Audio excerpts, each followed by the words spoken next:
All right. Hello, everyone, as you're signing in, and welcome to Kathy. You can go ahead and come off of mute and join in. I'm Ellen Roche. I am speaking to everybody from Washington, D.C. And as you're signing in, here are just some instructions for how to engage. So we are on a live stream with colleagues from the Hunt Institute, from the National Center for Montessori in the Public Sector, both friends and colleagues of ours here at Trust for Learning. Wherever you are watching, you can ask questions, you can add comments by just using the comment function wherever you are underneath of your video. So please feel free to do that as we get started chatting. I will remind you of that about halfway through. We'll try to save like 20 minutes for questions. I think people will have lots. So yeah, feel free to send them in as we go, and we'll go ahead and get started. Kathy, welcome. Thank you so much for being Thank here. you. It is so much fun to be here. And it's so much fun to be with you. I know. Yeah, we don't usually do webinars or live streams on a Friday, but it is beautiful where I am. I was like, we have Kathy Hirsh-Pasek. We're not going to have any trouble getting people to come on a Friday. So yeah, we've got like hundreds of friends streaming in from, I'm sure, Oh, across the US, so probably great. people elsewhere. And I think probably everybody knows you and knows your work, but if you will indulge me, I want to actually read your bio. I have a Oh my feeling people gosh. are like, well, at least part of your bio. I couldn't read the whole thing. I was reading it this morning and I was like, all right, I'll do the first paragraph. So if you're listening in, you hear Kathy Hirsh-Pasek and you think playful learning. You think, oh, I think I saw her in Babies on Netflix. You think about language development, right? But I want to make sure people have at least a snapshot of your breadth of work, your current work, some of the work that you're just getting started, maybe future work. So just to give everybody a little bit of a grounding in Kathy's abbreviated bio. Dr. Kathy Hirsh-Pasek is the Stanley and Deborah Lefkowitz Faculty Fellow in the Department of Psychology at Temple University and a Senior Fellow at the Brookings Institution. Her work examines the development of early language and literacy, as well as the role of play and learning, which is really what we're going to focus on today with her new book out. Um, she has been working for a very long time with Roberta Golinkoff, the co-author of this book. She has published 17 books to date, hundreds of scientific publications, many awards, just to name a couple of them. The American Psychological Association's Bronfenbrenner Award, the APA's Award for Distinguished Service to Psychological Science, the Association for Psychological Sciences James McKean Cattell Award, the Society for Research in Child Development, SRCD's Distinguished Scientific Contributions, many, many, many others. But the cutest of the awards that I saw in your bio, Kathy, was the Yeah, Association of Children's I Museums know. I love Great, that. right, the Great Friends to Kids Award from 2023. I also was looking at your Google Scholar this morning because, of course, as a scientist, citations are one important way to think about influence. And for folks listening out there, Kathy's work has been cited more than 5,000 times just in the last year. Like, take a moment, right? 5,000 citations means in papers coming out around the world, people are citing Kathy and colleagues' work. So, yeah, I feel like you need no introduction, but thank you for being here. Thank you for So, writing this book. Ellen, I just have to tell you that you missed the most important part. Okay, please. Okay. I mean, there's no, that stuff is fluff. But the real important stuff is that I have three amazing sons and three incredible grandkids. Ellie is 10 and Julian is 8.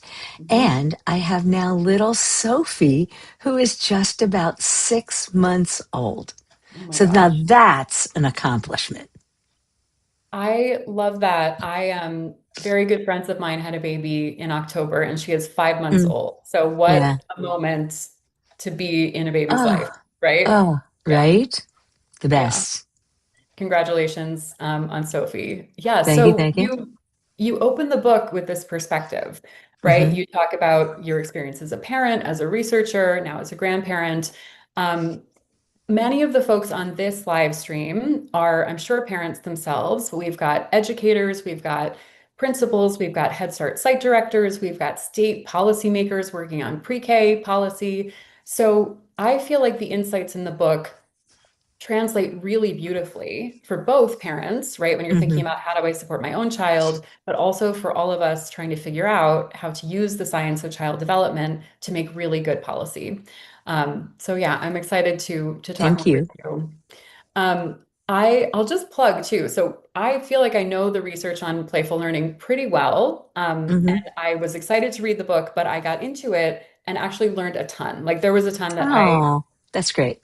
you've encapsulated, you've synthesized beautifully brain development research, language development research, math and numeracy development research, and research on play. So highly recommend the book. I feel like it's great for like a book club, right? If you've got like teachers Hmm. coming back over the summer, it would be a great book club for a group of educators. So yeah, thank you for this book.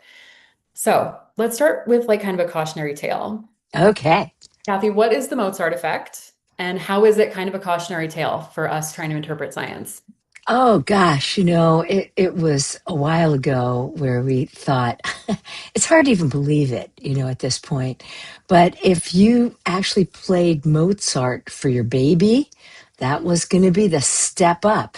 Now, it turns out you might not know this, but after the Mozart effect, people got so into wanting to rush development that they actually invented something called a pregaphone. I'm not making this up. Okay, so you took the pregaphone and you would put it on your belly, and then you actually got to read books and poems to your, fetus. And wow, then the kid would come out a genius, which was incredible. And I think the problem is that society and certainly marketing, like which parent doesn't want to have the best for their kid? Mhm, Right? Which policymaker doesn't want to ensure that they have a workforce, mhm, in 2030 or 2040? So we all want to make sure we're ahead of the game. mhm, And we started to believe that you could rush all this. And of mhm, course, the science says just the opposite. And it's kind of funny when you think of it, because we keep thinking we can rush brain development, but like nobody expects like a 7 month old to learn to run just mhm, because you're going to push it forward. So why do we do that? And it's one of those things like slow cooking. It's a little bit better when you let it marinate. mhm, mhm. I love that. And I feel like that Mozart example is so potent. I mean, I Oh my God. remember Yeah. hearing about the original research, I guess in the 90s, and then Yeah. friends in my generation who've had babies in the last 10, 15 years, it's right there. It's like, oh, we got to play classical music for the baby, even in utero. So these scientific insights can be really cool, but that was a small study as you talk about in the book. And then it just sort of explodes into this craze and pressure on parents, right? Well, To and accelerate. now, look at it now. I don't know how parents are surviving right now. Mm, Honestly, I have to tell you about a funny moment. I was in New York and with these people who I really, really like. They're great, on a panel. And the first one talks about all the wonderful pamphlets that mm, they have for parents. Okay. And the second one talks about the many things that her company has come up with to really help parents learn more so that they will be better parents. And I am literally sitting there feeling overwhelmed. Okay, so as mm, I told you, I had 3 kids. I high fived myself when I got them to school in the morning. I'm not kidding. I was like, mhm, oh, yeah, you are great. If mhm, I got breakfast in them, they were reasonably well dressed. I mean, at least, something was on other than pajamas. I mhm, felt like I had done great. I didn't have time to sit around and read all the pamphlets and mhm, all this is what you've got to do to make. I mean, it's awful. And now, as I'm watching baby Sophie, I did not know how many apps there were for newborns. Do you know that you can track literally everything? How much tummy time there is, how mhm, much the kid drank. I mean, really? Why do we need to know that? If the kid learns to smile and coo at 3 and 4 months, aren't we happy enough? mhm, mhm. Yeah, my friends who have this beautiful new baby, I hang out with her all the time. They live like 10 minutes down the road. I'm always like, can I come wash the dishes? Which of course means, can I come snuggle the baby? Yeah, And yeah. her mom, the other day, with a little bit of like sleeplessness and kind of wide eyes, was like, Ellen, should I be stimulating her all day? And it was Yeah. this sort of anxiety, like how am I leveraging, right, this sensitive period? And my second question really gets to this. So you Mm, speak to this anxiety that parents feel, mhm, or the mm. pressure that parents feel with the brain research that we now have, because they are like, okay, I'm the brain builder, I'm the Yeah, architect, right? And that's true for early childhood educators too. And you say that, in the book, you and Roberta want these parents to know the story of how children develop so that you can make wise choices based on the right. scientific evidence and then apply that knowledge. And I think that anxiety, right, we can broaden to think about the whole field of early childhood or even K-12, where I originally started. For me, that exists at least two levels, right? Like you are a language researcher, one of the best known language researchers that I know of in the world. We know the third grade reading scores, right? We know the challenges of supporting all children to develop language and literacy in the ways that we want them to. And that knowledge creates this anxiety, this pressure, right? In the field of early childhood, as people have advocated for years to fully fund preschool at the state level, ideally, hopefully at a federal level, early childcare, all of these investments, we feel this pressure to then Hmm. produce extraordinary outcomes, school readiness outcomes for young children to prove that this investment is working, right? So we've Yeah, got yeah. pressure on pressure on pressure. Hmm. So for me, part of why I love the book so much is that I think you are addressing this really profound irony, right? That we have a lot of beautiful science emerging from especially the last 10, 20, 30 years of research. And we want what's best for children, right? But we're ultimately like kind of misusing the scientific insights Yeah, and it's backfiring. yeah. So like unpack that irony. Okay, well, first of all, you're a brain researcher. So what you know is something that nobody's thinking about, right? Having a conversation with a baby. Now, let me unpack that. What does it even mean to have a conversation with a baby? Well, I'm going to take you back to 3, 4 months, okay? Claw. Then you go, oh, really? Do you think that's fun? Cool. And waiting, by the way, till the baby gives the next response. That's the beginning of language right there. And then in the lab that you work in, Ellen, you guys have found that that's building brain connectivity and brain structure. Let me try to put my head around that. So I didn't need to buy a fancy language mobile. I didn't need to buy all the toys. I didn't need to do anything fancy with the monitor or play music that would interrupt that or take pictures all the time, which are interrupting the back and forth conversation. I needed to go. I'm actually having 6-month-old language intervention right now. It's not intervention, it's just what I do. So I'm on video chat with my baby who's in Chicago and I'm in Philadelphia. Mhm. And I am telling you, we have the richest conversations. Yep. Okay, Yep. she's going into mono, she's now off of one syllable and she's doing two. So she goes, ah. And I go, Hmm. what? And Hmm. she answers me. And this can go on for a minute. Okay, so why do I say that's where reading starts? I know that sounds ridiculous, but play with me. Okay, those collaborative, fun moments. And believe me, if you would have seen Sophie last night in this conversation where she was giggling for like a long time Hmm. as we were having this conversation, I could have stayed on that video chat for an hour with her. But her parents, of course, eventually want the grandparents to go away. But it was amazing. Now, that back and forth interaction becomes the seeds of what will be language. And you're not just regulating what's going to be language. Notice what's happening. You're kind of controlling the baby's opportunity to hold attention. Wait, attention? That's a key part of intelligence. We don't think about it. Or the famous, we have a term for it now, it's fancy EF skills. Okay, executive function skills. What are those? I mean, the baby is building its memory, its attention, its language, and its flexibility to adapt to another human. Those are the relational skills through which a social brain starts to build knowledge. Okay, move up just a little bit. Now a baby starting to have attention, starting to have regulation. Wow. Mhm. Starts to see at around 9 months, right, that it looks somewhere and it wants to tell you where it's looking. And if you know, if you're paying attention, you Mhm. follow where the baby's looking, Mhm. right? And then you label it. And then the baby all of a sudden at 10, 11 months has a point.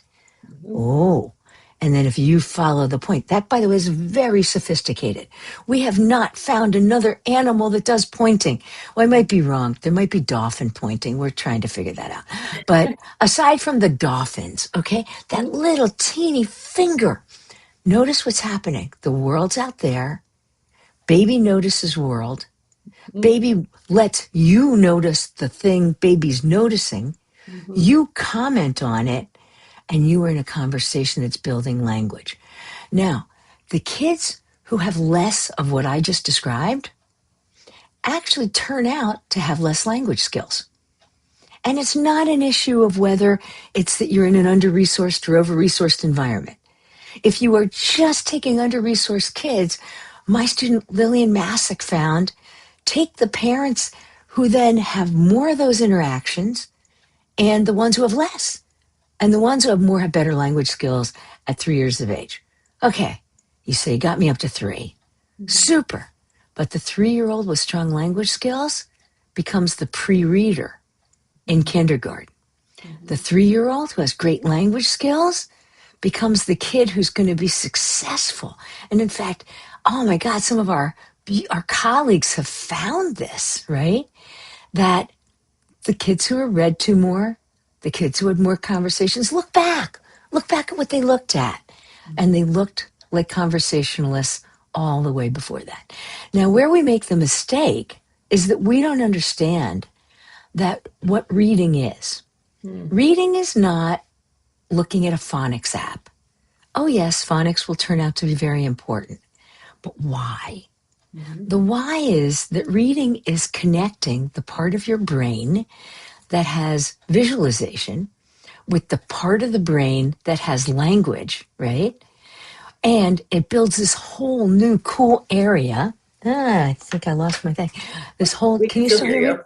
Okay. Yep. This whole new area, Mhm. and it's called the visual word form area, okay, that gets specialized for reading. It got co opted for reading. That is unbelievable. So it's linking vision and language, right? And in order to do this, especially with the kind of systems we have, you turn the visual into sound, Mhm. and then voila, you are starting to be a reader. Now, if you can sound out everything, like I can sound out, oh yeah. Mhm. Okay, I sounded out, boy, I'm feeling really good about my BOY. And the teacher then says, just say it faster. And the kid goes, boy, yeah. If it doesn't turn into anything at the other end, Mhm. then you're lost. It's Mhm. not going to work. Mhm. So reading is what we call parasitic. It lives on, it feeds on Mhm. language skills. So if you don't have the language skills early on, you won't have the reading. And guess what? The kids who start reading earlier aren't necessarily the best readers later. Well, let me say that again. We studied it. The Mhm. kids who get all this reading, learning early, and I push down third grade down into kindergarten and pre-K, they're not necessarily the best readers when you Mhm. get into first and second and third grade. Mhm. Why? Because the other kids catch up because Mhm. they spend time having language and world knowledge. Mhm. Oh my goodness, there's so much there. Yes, and Rosie, my current youngest nibbling baby, from the moment she came home, I would Right. come home and tell my partner, "Oh, I had the best conversation with Rosie today," right? Because it's Yeah. just this, Yeah. this beautiful back and forth that the babies can do basically from the beginning. Yeah, and then we get distracted from that, right? Yeah. So Yeah. you capture this so beautifully in the book. And, on this call, you're really among friends, right? Trust for Learning is a philanthropic Yeah. partnership, a Yeah. collection of funders. The whole mission, right, is to expand play-based, equitable, relational, early learning environments for kids and families prenatal to 8. So, we know, and I personally know a lot of the research on how play-based, exploratory learning environments support all of those cognitive and academic skills, Yep. throughout preschool and beyond. But you highlight something that these were some of the things that were newer insights for me, and I think we don't talk about enough. You note a couple of studies where you compare children who've Hmm. gone to more academic Hmm. Hmm. preschools with children who've gone to preschools that are more play-based, they emphasize discovery. And you find that there really isn't a difference in terms of their school readiness or their cognitive skills. But you did find one difference, that there was this stress difference, right? Yes. Dress The, difference. Yep. yeah, the children in the academic, the more academic, the highly academic, maybe developmentally inappropriate academic, were more anxious, Hmm. Hmm. less creative than the kids Hmm. in the play-based exploratory school. In another, you find that children with greater direct instruction experience greater stress. So we're actually Hmm. doing a live stream next week with Dr. Nikki Bush from UCSF, who's just done this wonderful review of the research on how stress gets under the skin. Hmm. But for me, this like stress component may be one of those missing links between our really good intentions, right? We're like, we want kids to be able to read, so therefore flashcards and drill and kill, Right. Right. right? But then maybe we're stressing them out. So can you unpack the stress connection a little bit more? Yeah. I mean, I think when kids always have to produce, then I think it's not fun anymore. I mean, one of my favorite recent studies showed that kids learn so much more when the object is to have fun and just be natural than when they're told they have to learn it for some outcome. And I remember feeling that way when I was a mini pianist, like I loved playing piano when I was a little kid, and I would write my own songs. And when did I stop? When my mother wanted me to play for somebody else. Like I just didn't want to do it, you know? I was doing it for me. So I think it's kind of like that. And we get the sense that faster is better. And then we have to rush our kids from activity to activity. Our kids need downtime and our kids need playtime. And believe it or not, the very richest interactions happen during those moments of exploration and discovery. People have also found that we have more conversations in those moments when we're Mhm. playing, which is really interesting. And then my favorite new study is about Gulich. It was from a group called Gulich and Company at et al.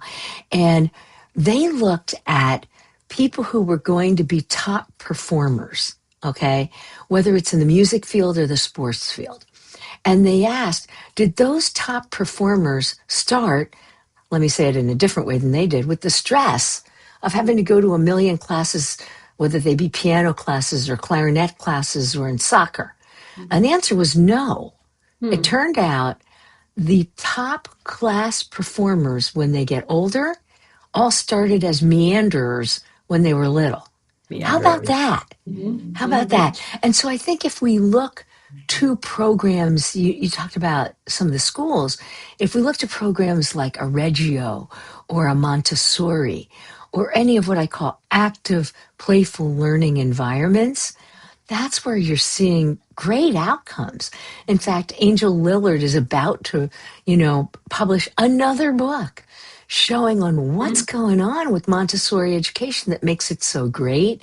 And both of us think that it's something like play-based learning. I mean, Maria Montessori got it. Yeah. Yes, we actually we interviewed her a couple months ago about one of their recent studies, but I didn't know that she was putting out another book. So I'm sure folks listening in will be really interested in that. Um, Yeah. yeah, and you said something before that reminded me of a line in the book that I just loved as you were describing these really beautiful moment-to-moment interactions, right? Where we know all of that development is happening across language, attention, working memory, emotional development, which is what I study, and happening without much effort, right? Just paying Hmm. attention, being present with a child. You say in the book that you want parents to relax. I think early in the book, there's this moment where you just have a one word sentence, relax, exclamation point. Yeah. Relax, Yeah. exclamation point, Yeah. right? And you say that you want parents to be able to relax and enjoy. And I think the way you put it is the emergence of intellectual life in their Hmm. child or of the intellectual self, right? Hmm. Enjoying that emergence with children, right? Which Hmm. points to the role of the caregiver or the educator or the parent in supporting this. And maybe we Hmm. don't Hmm. have to be as stressed, right? And I feel like if we can get that message out there, right, Oh to yeah. policymakers, to the way that we design schools and early learning environments, that there is actually a way to support development that is less stressful for teachers, less stressful for parents. I mean, we know the burnout rates in early childhood, Oh my especially, gosh. Yeah, yeah, right? yeah. Yeah. So, Well, another thing is, I think the reason that I really loved rewriting this book is because I think it's that we miss a lot. We're hmm, so rushed in an attention economy mhm, that we don't notice the little things. mhm, And the little things are like mind blowing if you know to watch them. So I'll just give you two examples. I always liked Dr. Andy Meltzoff's, imitation study early in life, and the adult just goes sticking out its tongue multiple times. And by God, if the baby doesn't, then stick out its tongue. All right, let's unpack that for a sec. Okay. mhm, How does the baby translate you're sticking your tongue out to a motor movement that it feels but cannot see of sticking its tongue? Now, if that isn't magical, mhm, I don't I don't know what is. And the other day I was watching Sophie. This is when she was, I guess, 4 months old. I just happened to be on the phone when Michael, my son, who's also a professor, also a psychologist, and mhm, is a good observer. But I'm like blown away on this call. And he goes, "What are you seeing?" And there she was with this toy called Fifi. It's an amazing little toy. It's got mirrors and crunch and everything and rings. And it turns out that Sophie opened, for the first time that either of us saw it, opened her thumb from her fingers, mhm. went toward Fifi, and grabbed the ring. I mean, let's just I think know. about that. Mhm, mhm, Now, we could have been busy doing something else, or, oh, the baby, give it Fifi, I'm going to look at my email. I get that. But take a moment to marvel, mhm, because when you do, I think you have an entirely different lens mhm, on what really matters for development and how to be a part of it. mhm.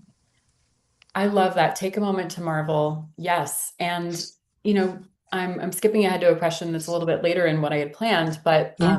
at the trust, we think through, we fund through this lens of ideal learning environments, 9 principles: play, relationships, equity as the first and foundational principle. And you, in the introduction to the book, you paint this picture of what you hope that children, once they've grown up, will reflect on about their childhoods, right? That they'll reflect on how much they enjoyed their Right. Happy. childhoods, Yeah. right? Like, Yeah. is children's happiness an outcome in and of itself, right? Separate from like, okay, it's good for all the other long-term things. Like, is that something that we should actually be thinking about as an outcome? I would say in today's world, that'd be a pretty good outcome. Now, happiness. I'm not talking about happy because you went and took some drug or something like that. Mhm, No, I mean, really, the joy of having had great parents who mhm, paid attention to you, mhm, who gave you some agency in your life mhm, and marveled at it, who allowed you to explore who you were going to be, not who they wanted you to be. If I were to give what I think is my best advice in parenting, my three sons were very, very different people. I mean, mhm, their food tastes were different. That made dinner really tough. What they liked to do was unbelievably different. And I flew with it, you know?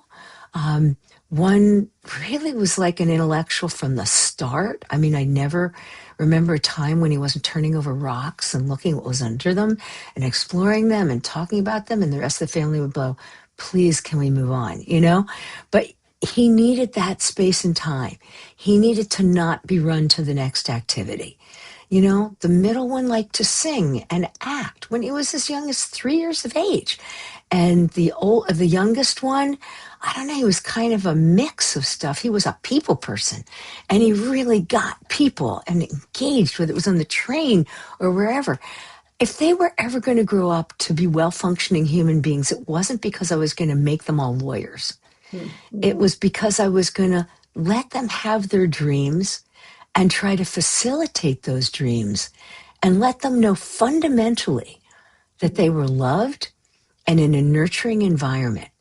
And that love and collaborative environment where we talked about everything, I call that collaboration and communication, Mm-hmm. led to their really digging into content. Maybe different content, and that's okay, you know? But they all managed to get through school, even through middle school, which is the hardest of hard, Mm-hmm. right? And all of them are now good critical thinkers, creative innovators, and they have the confidence to take risks. Isn't that what we want? And Mm-hmm. we call those the Mm-hmm. 6 C's. Mm. I love that. Yeah. And it's sort of a playful question to think about, is happiness itself an outcome, or how Mm-hmm. to bring to life this principle, within our framework, that the time of childhood is valued for its own sake, right? Not Right, just right, right, because we're right. like, okay, we're pouring into these babies so that they all become lawyers and doctors and firefighters. Yeah. Yeah, and the time that I spend with babies, and part of my own research, is seeing how much time infants in particular spend in really joyful states, right? Mm-hmm. They're actually coming with a ton of joy, Yeah.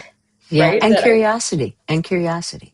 Exactly, right. That I think we then start to put a lot of pressure on as they, as we feel this stress, and start to feel like, okay, we got to get the flashcards in front of them.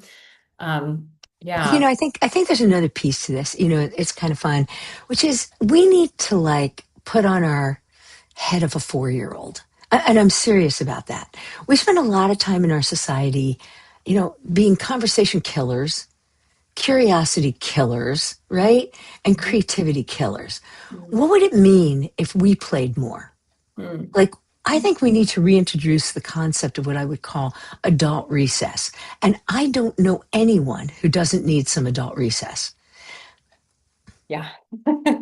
Yeah, right? I'm feeling that. Yes. Yeah. Yeah, absolutely. I think there's so much, I mean, it's part of why I study babies. It's like there is so much that we can learn from the way that humans arrive already operating, right? Hmm. Joyful, curious, relational, engaged, things that Yeah. we can Yeah. start to lose, right, as we get older. Um, Yeah. yeah, I'm going to remind folks who are listening, we've got a couple of questions that have come in. Thank you. This is a good moment to make sure you've got your questions in the comments, questions or comments. We will get to as many of those as we can in a couple minutes. Um, let me just look at my questions and see, just in case we're getting short on time. Yeah, let's talk about this idea. So, I'm a PhD candidate finishing up my work, and I started my PhD because I was working at Trust for Learning, and I started reading the scientific literature. And I was Hmm. like, oh my gosh, right? It is so inspiring, so fascinating. And some Yeah. of what I was reading was some of the rat and mouse and prairie vole kind of animal models of early nurture and brain development, oxytocin receptor development, Hmm. right? So fascinating. You zero in on a couple of those, I think, rat studies in the book that are about this idea of the enriched environment, right? So I Hmm. Hmm. mentioned my friend with the baby. There was this like, should I be stimulating her all day Yeah. Yeah. question, right? But that pressure to enrich, right? We've talked about this in a few Hmm. different ways, Hmm. but yeah, how do you, as parents are feeling that, right? How am I enriching the environment? More toys, more apps, right?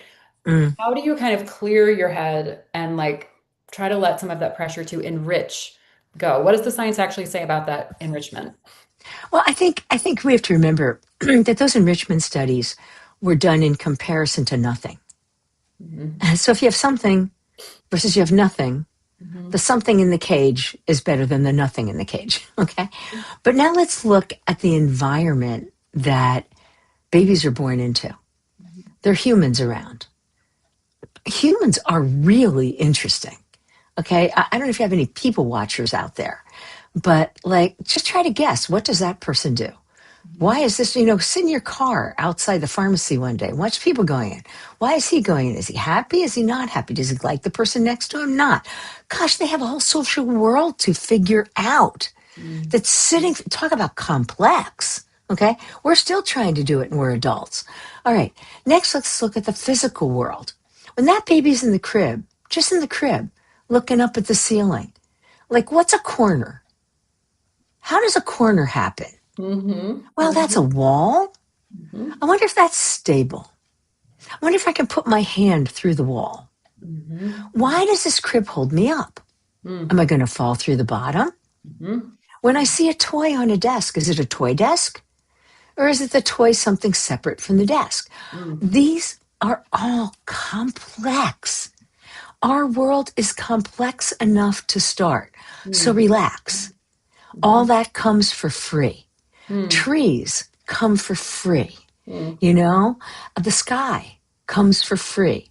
The clouds in the sky come for free. That's not to say you should never have a toy. There are some great toys out there and they're a lot of fun. Still love construction toys and art toys and music toys.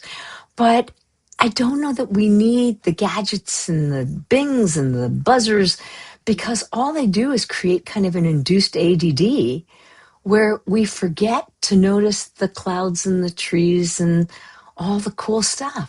We still Mhm. play. My kids still play with me. I mean, we have a game, and now their kids play it with me, so we're still playing it, you know? And we have a game where we play Don't Step on a Crack. Don't Mhm. step on a crack. Don't step on a crack. Because Mhm. it's 3 steps forward and 2 steps back if you ever step on a crack. So that kind of stuff, or you're waiting for the elevator. Which elevator is going to come? Mhm. These are Mhm. like gamifying moments. And you know, even when we think we have to discipline, sometimes gamifying moments are just so much fun. My kids had this awful practice of needing to pick their nose. And like we needed to deal with the nose picking, you Mhm. know? When you get into polite society, picking your nose, especially if you're one who wants to eat it, is just Oh not cool. God. No So what do we dogs. do? Yeah, so what do we do? So Mhm. we decided on the 7:15 rule. Hmm. My kids were like, the 7:15? What are you talking about? Okay, Mhm. at 7:15, you get to pick your nose. Mhm. Mhm. Okay? So if they ever started picking their nose, I would say to them, it is not 7:15. Then when it was 7:15, we had nose picking time, Oh and my it God. lasted for a whole minute. Okay? Mhm. Now, let's just look at how we use that moment. The Mhm. kids stopped picking their nose in public. That was good. By Mhm. about 10 seconds, they couldn't stand picking their nose more than 10 seconds at 7:15. So Oh. eventually, picking their nose just died. Mhm. Okay. And I think if we can create these fun moments in the natural world, we don't need other things to keep them occupied. On a train trip, on a bus trip, how many Mhm. red cars are there? Mhm. Can you Mhm. play the alphabet game? I'm not anti toy. I'm also not anti tech. Mhm. I just want everything to be of high quality for our kids, and I don't want any of it to suffocate Mhm. the real interactions, the love, and the relationships that are the real corner, the core of how we learn. Mhm. I love that.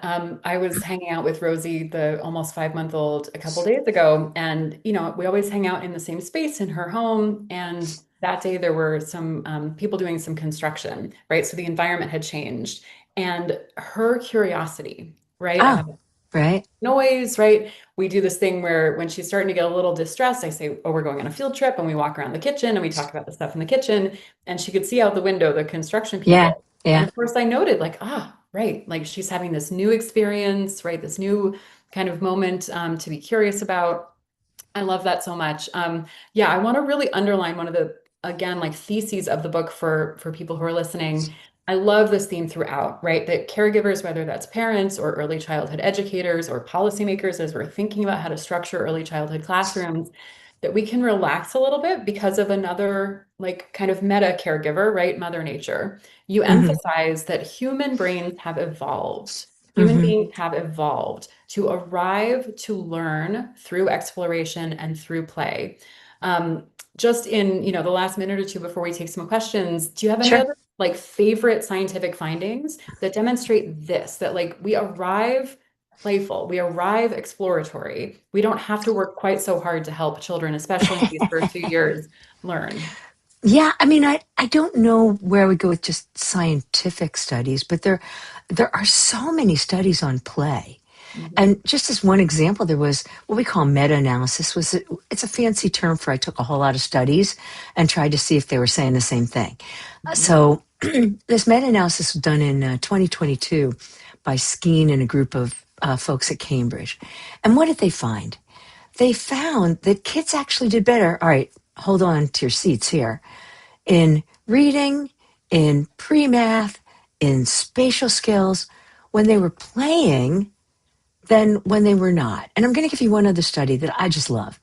A couple of them actually, but it's just kind of fun. We invented this thing called playful learning landscapes. So we go out and we take over park benches and we take over places people go, bus stops and libraries and supermarkets. Let me just give you two examples. All right. Supermarket, not easy place for parents. Okay. So you Mhm. go to the supermarket. This was in an under resourced environment. And we put up signs. And now the whole project cost me $65, just to be clear. It was an honors project, and a student was going out with this guy who drew pictures. Mhm. Okay, so it was a sign and it said, I do milk, and it was a picture of a cow. What else do I do? All right, now this was Mhm. like the level of these very complicated signs. When those signs were up, kids had 33% more language with their Mhm. kids than when the signs were down. Mhm. Wow. Mhm. One more example. My former postdoc student, Andy Bustamante, who is now a professor at University of California, Irvine. And he came up with this thing called fraction ball. That was another. We just went outside, repainted a basketball court. But now the 3-3 line is the one. Okay.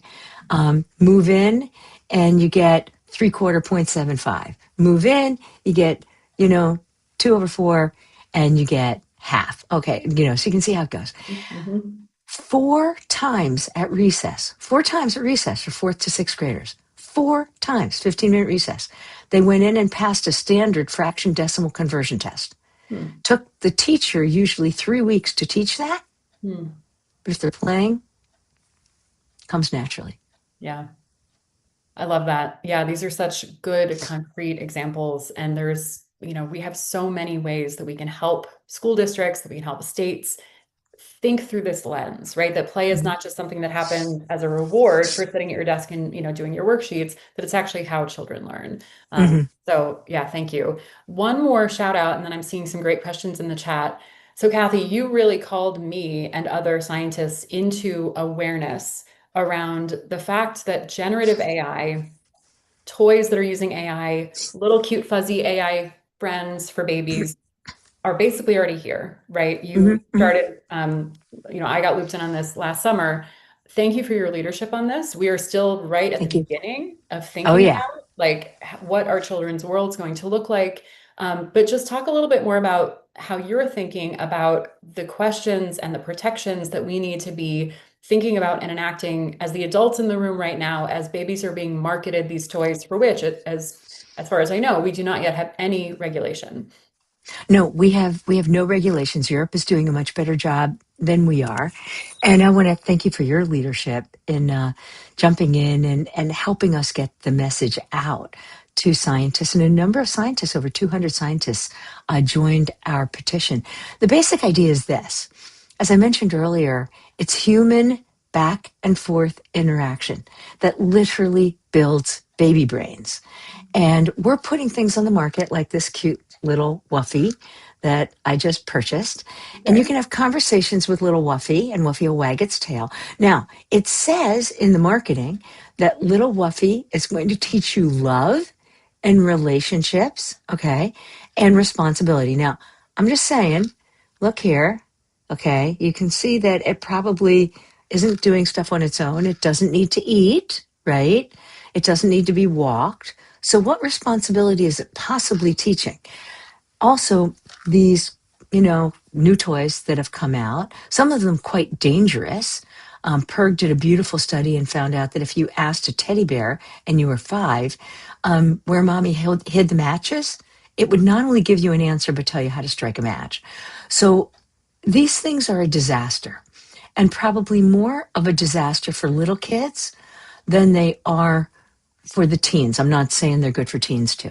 What I like to do now is to separate out what I think of as the social companion toys from the potential learning toys.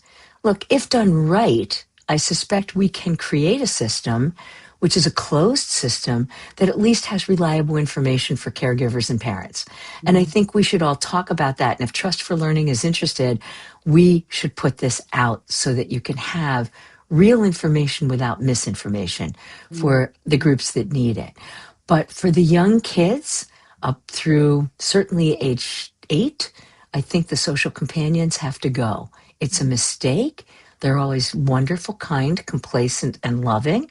But real 2-year-olds, when you meet them, are not going to act like the toys. That's a fantastic synopsis. And I think you really helped me get my head out of the sand around this because I was just like, I don't want to think about it. We already have enough to worry about, right? It is so important. These toys are here. They are being marketed to parents and grandparents. So I think all of us need to add this, to our way of thinking about children's ecosystems in this generation of development. Okay, I'm going to transition to some of our questions in the chat. You We've got got it. really good ones.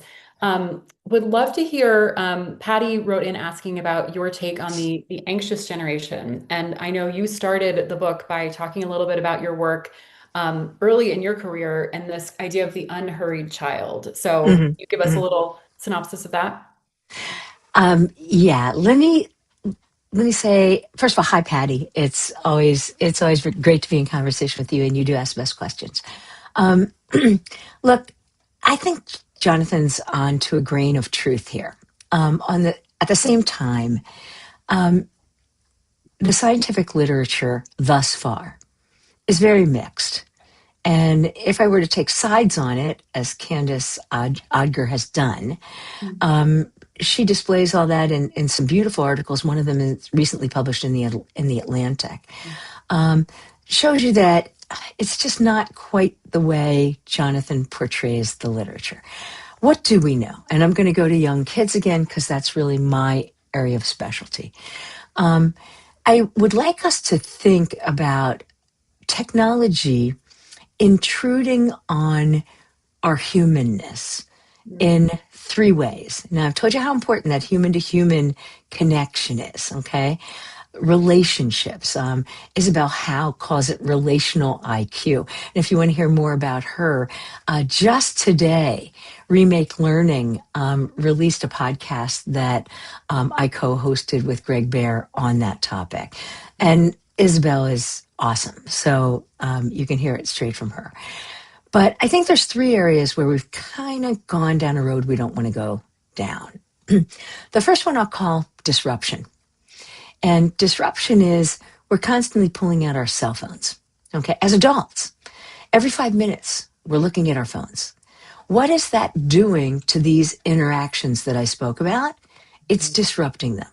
There is now outstanding science to say that when you disrupt that interaction, what happens is the kids aren't learning. You're not doing the attention maintenance.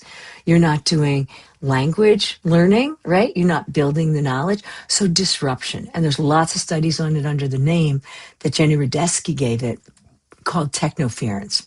Mm. Second, when we talk about screen time and the quality of screen products, we have displacement. Mm. So we're using this as babysitters a lot.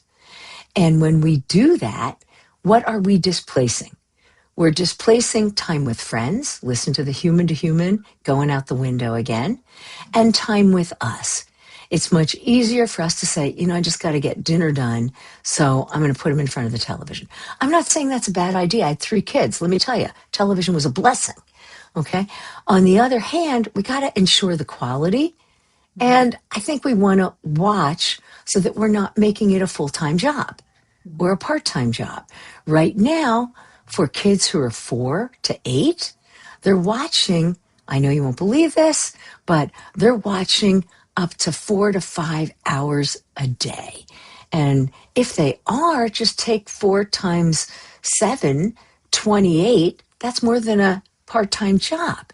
So we need to be careful. And when we say as parents, but our kids like it, I say back, yes, our kids like chocolate cake too. Does that mean you're no longer going to give broccoli and you're going to skip protein because they like it? So we have to be the parent in the room. All right, I'll call that disruption and displacement. Mm, We are on the verge of what I will call derailment, where derailment is what I think these AI toys could do and some of these virtual environments. If they derail human to human interaction as we know it, it then could jeopardize brain development. And if it does, I think we're doing worse by our kids, even though we don't mean to. So mm. that's how I'm looking at, the landscape right now. Thank you. We can unpack each of those things. I'm going to Yeah. ask a couple more of these questions, really Sure, good sure. ones. Um, we have a question from YouTube. Curious if you know any research around how either deaf or blind learners co-opt parts of their brain, maybe motor cortex, to connect motion to reading. I think building on the story you were telling us of how different brain regions are Yeah, connected, yeah, kids have these yeah. interactions. Do you know any of that literature? I do know a little bit about deaf Mhm. because I actually did my dissertation on that. And it's really interesting that the compensation is pretty amazing.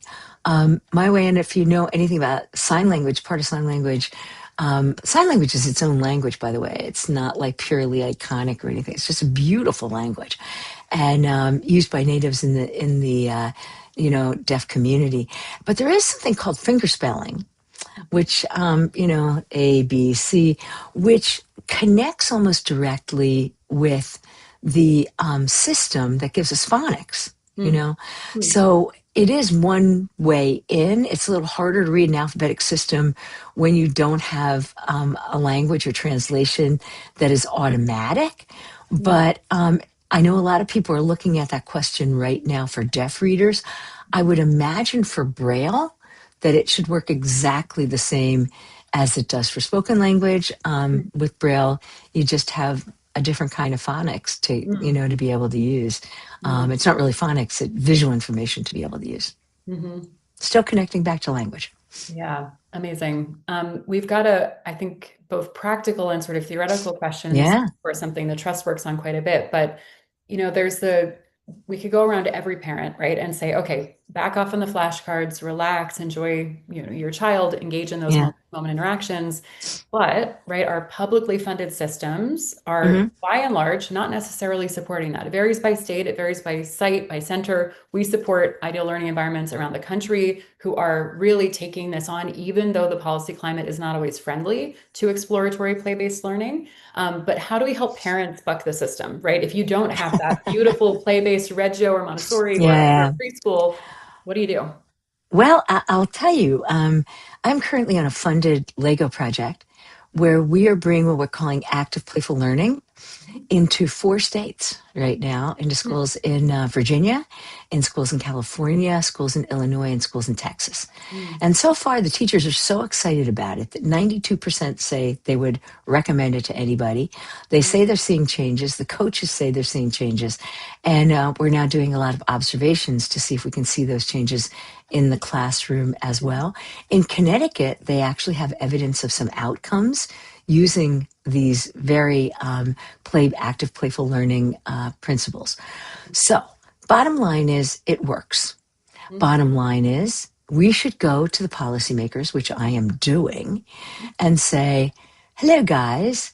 Your reading scores have not gone up, even though you dumped recess and you dumped pretty much everything but reading and math.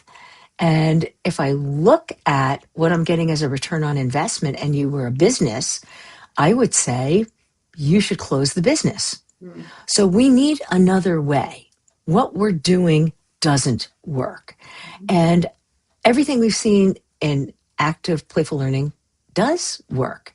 So as I say, we're out there studying it now. We're in the third year of this project. It's very, very exciting and I think very unbelievably promising. Now, there's 2 ways to go. One is change the laws in New Hampshire, Oklahoma, Connecticut. we have changed the laws. And that's very exciting as part of what that meant in New Hampshire. Hmm. Started with kindergarten, moving it up to fourth grade.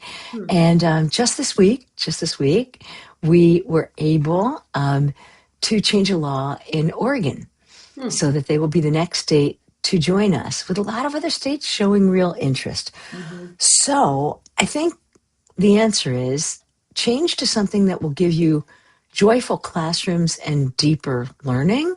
Mhm. And our book that came out a couple years ago called Making Schools Work Mhm. um, actually shows you how to do that.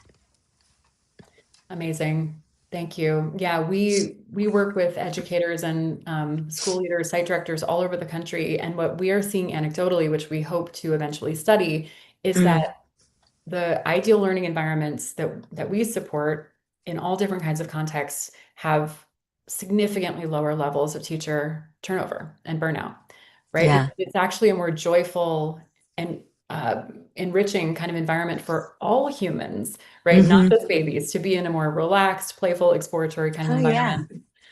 Joy Kathy. really helps. It really helps. And I'll just say one more thing. You know, it's like a mantra that I live by. If Mm, we teach in the way that human brains learn, mhm, the likelihood is that kids will learn more. So, how do they learn? Let's just think about what we know in the science of learning. mhm, We know that kids learn better when they're active, not passive. mhm, We learn more when we're engaged, not distracted. We mhm. learn more when it's meaningful rather than we don't know why we're learning it. We sound like Harry Met Sally or Sally Met Harry. And in the next one, we learn when it's socially interactive. We didn't learn as much during COVID because it wasn't socially interactive. We learn when it's iterative, presented in multiple Mm, different ways toward a mhm, goal. mhm, And we learn when it's joyful. Now let's just go through those characteristics again and compare them to what we're doing. Active. Does that look like sitting in rows, looking up at somebody talking at you? mhm. No. Engaged? No, no. Actually, we've looked at it, and it turns out that over 50% of the time, in 1,100 observations of 42 classrooms, the kids are being talked at. They're being talked at. What's Mhm. happening the other 50%? Well, 16% of the time they're inattentive. Well, duh. Yeah. Okay. And I could go on and on. How much time do you think they spend in interactive? Mhm. 2%, 7%? Oh, geez. 2%. There's Oh. not even discussions with the teachers. So Uh, it's no wonder that mhm, what we're doing in schools isn't working. mhm, You could just go through the, is it meaningful? Generally not. Is it, joyful? No.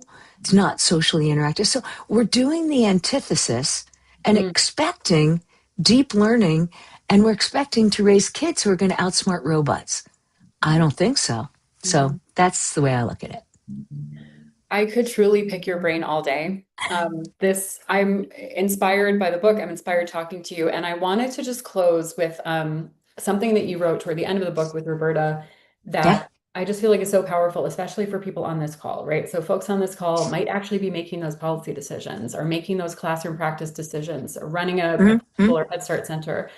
So Kathy writes, this book joins others that continue the conversation between science and application. When Mhm. these worlds meet, we will be able to give play back to children. Give play back to children, right? So beautiful. Thank you for all of your work. We're going to flash up just very quickly. Jihan can go ahead and pull up our just final slides so people know where to buy the book. And also to let everybody know that next week we are co-hosting the other of these live conversations I mentioned earlier. So please go ahead and grab this book. It really is fantastic. Kathy, I do not know how you do it all. Tireless advocate for children, running a lab, generating new insights. Thank you, thank you, thank you. Please, go ahead and grab the book and share it with folks. And then next week, we're doing another live stream with Dr. Nikki Bush. She did a 70-year synthesis of Oh, the wow. mechanistic science of how stress gets under the skin, right? So we know about nurture, we know about stress and how these different mechanisms are operating. We're also exploring these topics on the podcast that we're launching later this year. So feel free to join the Trust listserv to grab that. It is 2 o'clock. I don't want to keep you, but Kathy, anything else you want to share as we start to say goodbye? I just want to say that we share everything. So, for those of you who are interested in how to get the community support, go to playfullearninglandscapes.com and you'll see how we put that all together. We welcome you. Write us. We answer our emails. And also go to activeplayfullearning.com for those of you who are in the education space and want to know how to put active playful learning into your schools, in your state, in your district. We share everything, the workshops, the manuals, what we're collecting, and we invite you to join with scientists. And I know I speak for my colleagues, toy industry too. We're here for you. If we do it together, we can make the best stuff for kids. Thank you. Thank you. Thank you. We will, when we share this recording, from the Hunt Institute, from the Trust, from NCMPS, we'll make sure to link to those resources as well. So for folks listening, this will be sent out as a recording so you can revisit the many, many insights that you've shared. Thank you, Kathy. I Thank appreciate you. you. We appreciate you. Yeah. Okay, everybody have a good weekend and hopefully talk to you soon. Thanks. Bye.